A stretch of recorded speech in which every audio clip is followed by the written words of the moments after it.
નમસ્કાર દર્શક મિત્રો, હું છું રૂપાલી વણિજિયા. સંપૂર્ણ ન્યૂઝમાં આપનું સ્વાગત છે. પાલનપુરના દિલ્હી ગેટ વિસ્તારમાં આવેલ એક બ્યુટી પાર્લરના ગ્રાહકમાં સાંગમાં આવેલી બે અજાણી મહિલાએ બ્યુટી પાર્લર ચલાવતી મહિલાને પોતાની પુત્રીને તૈયાર કરવાનો ઓર્ડર આપ્યો છે તેમ જણાવી વાતો કરી પોતાની પાસે રહેલું લીંબુ બતાવતા બ્યુટી પાર્લર ચલાવતા મહિલા ભાન ભૂલી અજાણી મહિલાઓને 30,000 રોકડ અને સોનાની બુટ્ટી આપી દેતા આ મહિલાઓ ફરાર થઈ ગઈ હતી. બાદમાં મહિલા ભાનમાં આવતા તેની સાથે ઠગાઈ થઈ હોવાનું માલુમ પડતા આ મામલે તેમણે પોલીસને જાણવાજોગ અરજી આપી હતી. પાલનપુરમાં દિલ્હી ગેટ વિસ્તારમાં આવેલ કોટવાડી શેરીમાં બ્યુટી પાર્લર ચલાવતી શિલ્પાબેન અંકોયા નામની મહિલા પોતાનું બ્યુટી પાર્લર ચલાવતી હતી. દરમિયાન બે અજાણી મહિલાઓ ગ્રાહકના સ્વાંગમાં આવી જણાવ્યું હતું કે અમારા ઘરે પ્રસંગ હોય, દીકરીને તૈયાર કરવાનો ઓર્ડર આપવો છે તેમ કહી વાતોમાં ઉલઝાવી.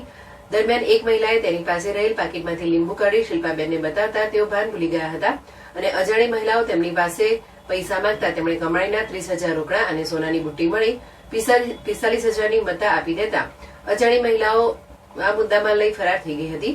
જોકે બાદમાં મહિલાને ભાનમાં આવતા અજાણી મહિલાઓ દ્વારા તેમની છેતરપિંડી કરવામાં હોવાનું માલુમ પડતા બનાવ અંગે બે મહિલાઓ વિરુદ્ધ પૂર્વ પોલીસ મથકે જાણવાજોગ અરજી આપી હતી. જોકે દોડે દાડે ઘરમાં ઘૂસી મહિલાની છેતરપિંડી કરનાર બે અજાણી મહિલાઓ સીસીટીવી કેમેરામાં કેદ થઈ હોય પોલીસે અજાણી મહિલાઓને ઝડપી લેવાની તજવીજ હાથ ધરી છે.